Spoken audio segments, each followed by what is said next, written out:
Hey guys, welcome back to Buried Lumber. Matthew and I appreciate you tuning in. Today we're going to be finishing up this will be the fourth part in a video series on some monstrous forest pine. You can see it stacked up behind me. So come right back and we'll talk about what we're going to do with it.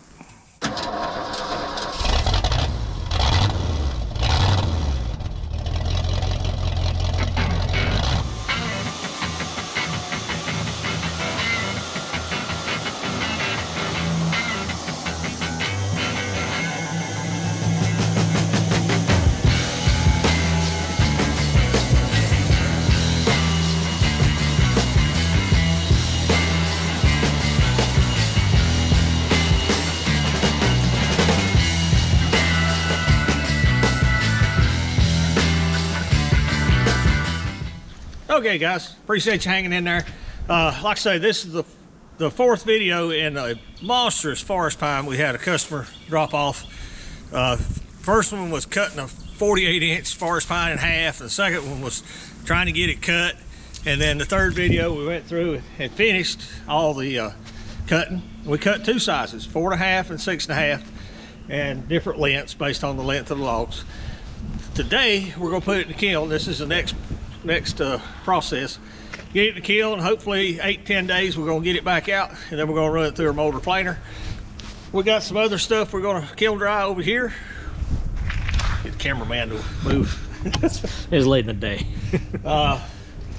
Yeah, don't even leave any comments. I know it's too big to kiln dry. They getting what they wanted. They want it dried as much as you can and sterilized. The big timbers we're actually going to run twice. Got those for a customer. They're going to be carvings. They're going to use it for beautiful carvings and some bowl blanks. And you can't see behind me, there's another 8-foot stack of our lumber we're going to mix in with it and make a kiln load. So enough talking about it. We still got to get the doors open and get it unloaded. So let's go to it.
Okay guys, like usual, day got away from us. I was going to show you the inside of the kiln, but it got dark.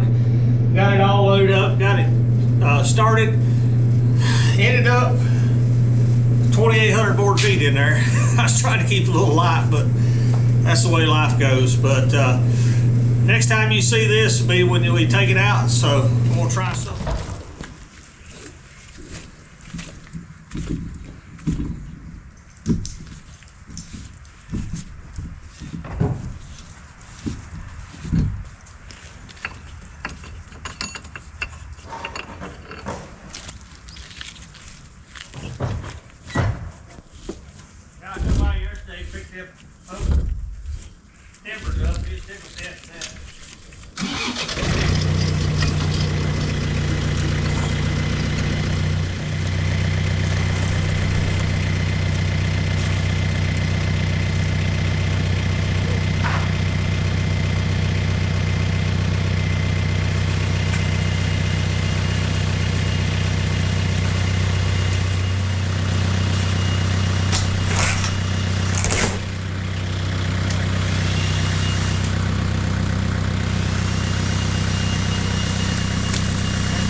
Hey guys, welcome back. This is kind of part 2 of what we're doing on this video.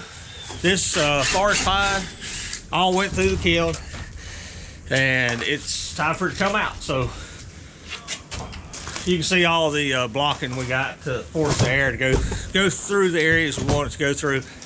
It don't have to be pretty, it's just got to be functional. Nothing much here but just work, guys. Got to get it all broke down, get it pulled out. Not all of it's forest pine. I got some 2-inch pine I did for a guy he wanting to do a pine table.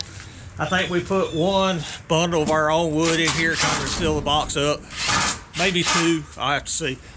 And in the back, there's some 10x10s for one customer and some 8x8s for another customer. So it can be a mixed load. That's what I'm trying to get at. And I do a lot of my scheduling on filling up the kiln, whether it's my wood, customer wood, or multiple customers. So enough talking, we're gonna get it broke down, get it out of here, and probably the next thing you see will be over in the motor planer room, getting ready to turn this wood into something beautiful.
Okay guys, that's the end of this part. We got it all out of the kiln. We got our 11-foot stack, 10-foot stack, 8-foot stack, and 7-foot stack here. Be a lot easier for they all the same length, but they're not. Machine don't know the difference. We'll make do with it. That's gonna be it for now. We got to get the kiln finished unloading, reloaded, get it fired up, and then we'll jump back on this process. So give us just a little time. We're gonna get to it. Hey guys, welcome back. Well, we've already unloaded the kiln, so next day for us, we're over here in the motor planer room the next afternoon. We got 4 bundles. I got 1 over my left shoulder. We got 2 here, and there's 1 sitting on the tractor. And it's 1,293 board feet, something like that. Sounds about right. We're gonna run it all through. It's all 4.5, 6.5, and 8.5. Normally I like to run all 4, 6, and 8, but in this case we're going to go run it by the bundle. My first bundle is 18 4.5s and 60 6.5s. We'll run all of them through. We'll bundle it back up, get it out of here. Then we'll run these 2 bundles, so they're the next longest length, and then we'll run the short one. So we'll have to move our measurement in and out, but that's no big deal. We've got our numbers dialed in exactly 4 inches. So if I want to go to 6, I just roll it out to 6. We're making 6s. Roll it out to 8. We're making 8s. Roll it back into 4. We're making 4s. So that's the beauty of this machine. Once you get your numbers set up and zeroed in, You can move back and forth between any measurements you want very quickly, very efficiently. I spent some time before lunch getting the machine dialed in. We run one board. Matthew cut it in half, and I made one pass, and we made a width adjustment, and I moved the inboard outboard cutter up just a little bit to center the tongue in the groove. And then we run the second one, and we're done. It's dialed in right where we want it. We're happy with 4 inches of width, 3/4 of thickness, the tongue centered, the groove centered, and we're ready to spin them out the other end. So we hate time lapses as much as you do, but it's gonna take 1.5 to 2 hours to run this. We'll stop maybe when we get this bundle done and get it packaged up, get it out of here, kind of go over how we band it to protect it with a tongue and groove. That being said, we don't stack tongue and groove together. We'll either stack groove to groove or tongue to tongue. And it gives Matt the opportunity to flip them over and make sure we're clear both sides. This is the first big batch we run where I increased our thickness. We went to 1 1/16", and the few boards I've run, it seems to be perfect. It allows me a good heavy cut on the bottom side, which is the face, and it still leaves enough cut on the top side to get two-sided clear. So as long as the saw man didn't screw up too bad, they should all come out good, two-sided clear, and that's what we're shooting for. So enough talking, we're gonna turn the big blower on, get these blowers turned on, get her dialed in, and away we go.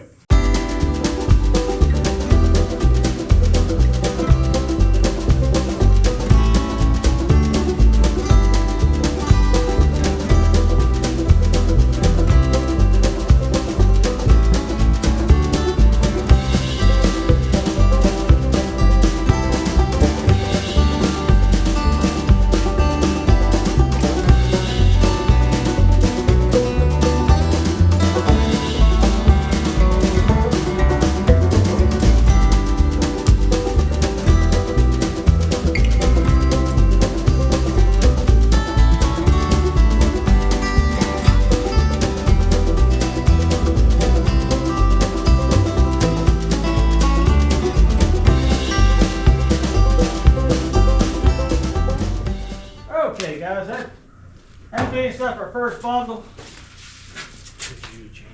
Yeah. We're currently going to band it up, be able to get it out of here, out of our way. I'm quite pleased with the way it turned out. We had to make a few little tweaks when we first started to make it do better, but nothing unexpected. It's normal. Now we're going to reuse our straps and buckles, so ain't nothing wrong with them. Hate being wasteful. They're here. We just cut them off the pack, so why not just put them right back? And we're not cinching this down like we would a bundle of green lumber. We just want it tight enough to hold it together so it travels from here to where we put it and on their trailer to their home nicely. That's kind of the goal.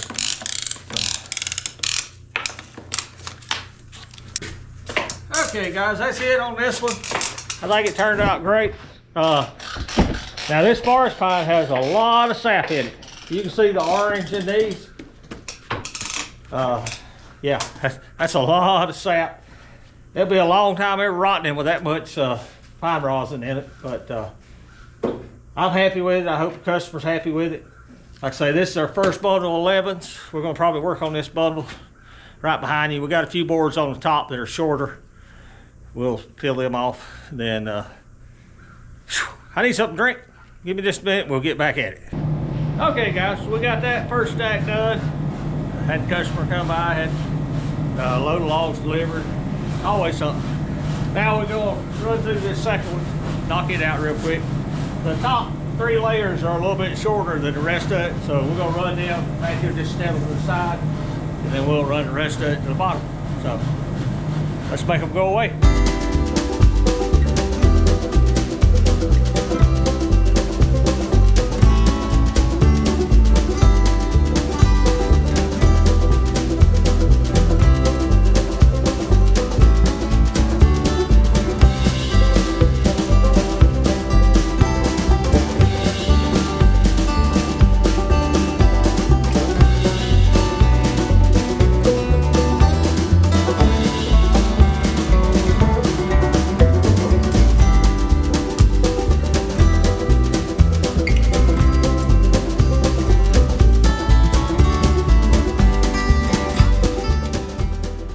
Let's try it again. Third time's a charm. Can't talk over time lapse and the GoPro goes dead. I missed Matthew picking up the second stack, taking it out. He's over there putting it in the dry. We got 2 stacks left. Got the one here in front of me and the one sitting outside. We're probably gonna hold off to do those in the morning. It's done got late in the day. Had a customer come by, had a log delivery come by. Matthew had a birthday today, so we're going out to eat. It's a good excuse to quit early, so we're gonna take it. He's gonna grab that stack and set it inside just in case it rains. I don't even want dew on it. So set it inside, keep it good dry, close everything up. We'll come back in the morning and finish these last 2 stacks and finish this order up. This has been a wonderful order from start to finish. Big old monstrous forest pines. You can see the little golden puddles every now and then of sap that run out during the kiln drying process. Looks like a big old ball of honey. Luckily it's hard honey, not gummy. So that's gonna do it, guys. We'll see you back in the morning.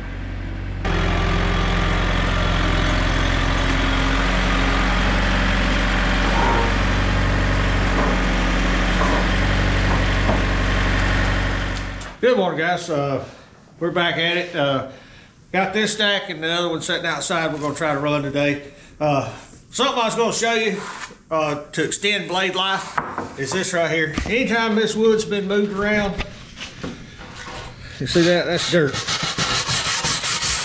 That come off the forks of the tractor. Probably slide right across the top of this pile. So that's just dirt. That will tear your saw blades all to pieces. Now, this forest pine, you see all this pine rosin? Now it's hard because it's been through the kiln, but it causes another problem. Out here on the ends get so sticky when those logs are moved around. Anything that touched it just stuck like glue. Here's a bad one. That will definitely interfere with your blade quality as well as our knife quality here trying to tongue and groove them. Yeah, here's another one. I don't know if you can see it. Can you get close? Can you see the grit? Let me get my knife out here. I would have just put on a sharp blade too. That's gravel, grit. So we'll go through and visually inspect these. Make sure, you don't have to worry about the middle, but the top and the bottom, definitely make sure we haven't introduced any dirt, grit, and then we'll look at both ends because this wood, like I say, is so sappy. Anytime it touched the ground, it just sucked up. We had one yesterday, looked like you stuck it in a gravel driveway. I mean, the whole end of it was covered in gravel. So, live and learn. Machine's already set up from yesterday, ready to go. We're gonna run these 2 batches and call the customer and make them happy. So, let's get to it.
guys, that's the third stack done. You can see Leroy and Vader's in here this morning. Our local rural electric company, their subcontractors out trimming some trees, so we tried to keep Leroy and Vader in here out from under their feet. Leroy's not too bad, he's nosy, but Vader, he'll be right in their hip pocket, so that's why they're in here running around this morning. I think I heard them loading up, getting ready to leave already, so we're gonna get this one out of here, get the other one set in, and we're gonna wrap this process up. If you see this making some adjustments with the door open, the last time we run this was some hardwoods, and then we did some S4S, and there's some real finessing back and forth about pressure shoes, chip breakers, different things. We was having a little planer snipe on the end, and we didn't have the pressure shoe hard enough down to hold it. And then we got this little snap on the other side, and that was from the chip breaker not being down just right, so when it goes in, it don't do this. So it's always a learning experience. No job's more important than the others.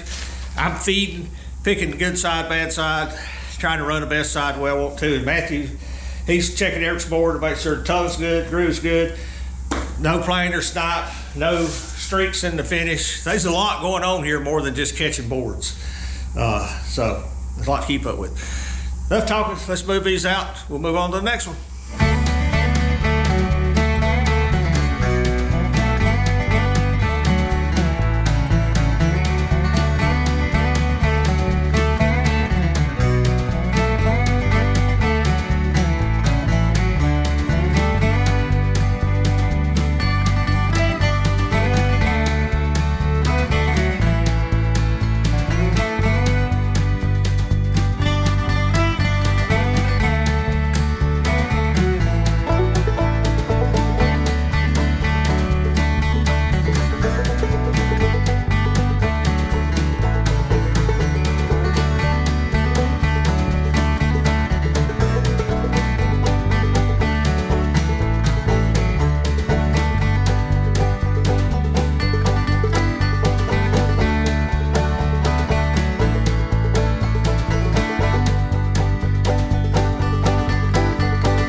Okay guys, it's hard to see me, the sun's wrong.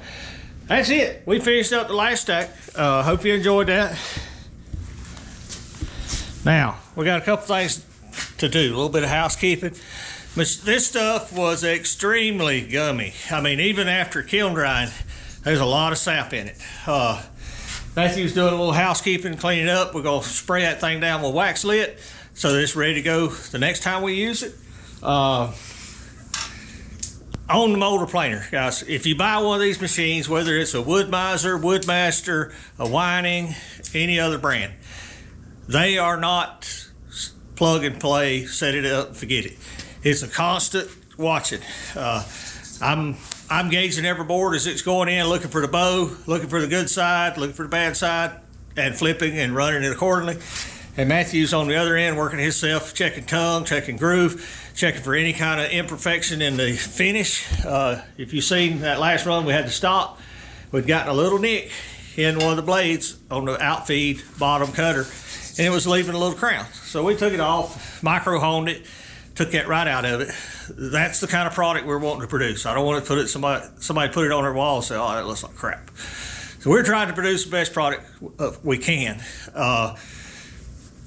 So it, like I say, it's a constant going through, tweaking a little here, tweaking a little there, fine tuning your knives. The side cutter knives, the insert carbides, worked flawlessly, didn't see any issues. The other thing is when you cut your material, you know, I was shooting for 6.5, 6 5/8. If you cut one 6 3/8 and then it dries and it's 6 1/4, you're not going to make a good tongue and a groove if you're shooting for 6 inches. Now, if you're going for 5 3/4, 5 7/8, then yeah, you could probably sneak it through there. So you got to be careful. We're learning. Like I say, we're new at this. We're learning. That 6.5 inches is critical. The only fix for that, if you got some that's too narrow, is maybe cut them at 4.5 and run them as 4s, or run the whole batch at 5/90 instead of 6 inches. You know, and we have done that. Well, the first couple batches, we didn't quite leave enough width to get that 6-inch face, so we had to shrink the face down to 5/90. Like I say, it's a growing process. We're learning as we go. You need to learn each species how much it's going to shrink on the width. Thickness, 1.8 seems to be just about perfect for pine. But as far as width, if you get into like sweet gum, it'll shrink a lot. You know, we might cut them boards at, well, sweet gum's a whole different animal. We might cut them at 7 inches and run them through the edger once just to square them up. But this is the end of the series. I think Matthew reminded me we've had 4 videos from this monstrous forest pine to the finished product. Only job I got left to do is sit down and figure out the amount of square footage the customer got, write him out a bill, give him a phone call, and they'll be ready to install this in their home. I hope it stays there many, many years and they get a lot of love and joy out of it, because we put a lot of hard work into it to produce it for them. So, anything else, Matthew? Just this was all one tree, not just one log. Yeah, this was one tree, right at 1,300 board feet. Probably going to be around 1,200 square feet, because I figured board foot at what we cut, 4.5, 6.5, 8. Well, we didn't do any 8.5, 4.5, 6.5, and square footage would be figured at 4. And so it'd be a little less square footage, probably around 1,200. But as always, guys, we knew this was going to the end process. So when we were over here sawing, we were putting a lot of effort into making a quality board. And another thing that I did that you may not think of is I had a blade that got a little, it hit something and it got a little wet chatter in it. If I was producing this for somebody to hang on their wall green, or you know, just dried, I'd have switched blades. But the blade was super sharp. It was leaving just a little more chatter than I like. But I knew every one of these boards was going through the motor planer, and that little bit of snot or chatter wasn't going to matter. So I kept sawing the blade till I got the board footage I wanted out of it, then I switched it. So that's something you can remember too. If your blade is not cutting, now it was cutting flat, don't get me wrong, it was cutting perfectly flat. Just 1 or 2 teeth had hit something and it was leaving a little chatter mark. But for the end product, it did not matter. So I kept on using it. It saved me taking a blade off that still had a lot of life left in it. Anything else? We cut these, of course, with a Wood-Mizer Turbo 7 55,000 saw blade. Out of those 1,300 board feet, I was very pleased with the consistency of the thickness. We had a few boards that was a little thin, and we had a few boards that I could tell was just a little thick. The thin ones were most likely the bottom board, where I didn't start exactly where I needed to end up on the bottom, and that's something you got to practice. You got to know your mill. You know, if you're setting dead on 8 inches, you'll finish right where you want to, or if you're setting on 8 1/16, you'll finish right where you want to, or 7 15/16. So that's something you got to learn to try to get rid of the thicks and thins. The width, we had a couple of issues. I don't know if it was me edging them or Matthew edging them. They ended up a little narrow, and it could just be the board shrunk exceptionally more than one of the others. So, any questions on that, please drop them in the comment section. I'll be glad to answer them. This is an ongoing process, learning. You already finished? Yeah. Matthew's got it put to bed. We'll clean the floor up a little bit. We're going to get out of here. We got a mountain of pine we're going to saw. A mountain of it for a customer. And it's doing the same thing. We're going to cut it 4s and 6s. We're going to dry it. And then he's going to make a determination whether he wants to do wall boards or heart pine flooring, because it's some beautiful tight grain old growth stuff. So maybe we'll do a video on that too, take you through the journey. That's going to do it today, guys. As always, we appreciate you watching. I hope we've earned your subscription. Whew. Thanks, big shout out to Matthew and Solomon doing the videos. I couldn't do it without them. There's a lot of work in that. So if you're enjoying this video, thank Matthew and Solomon. They put a lot of effort into it. That's going to do it. we'll see you back at the mill. Thank you for watching. Here's a video selection and a playlist suggestion. Click here to subscribe for more great content. We'll see you at the mill.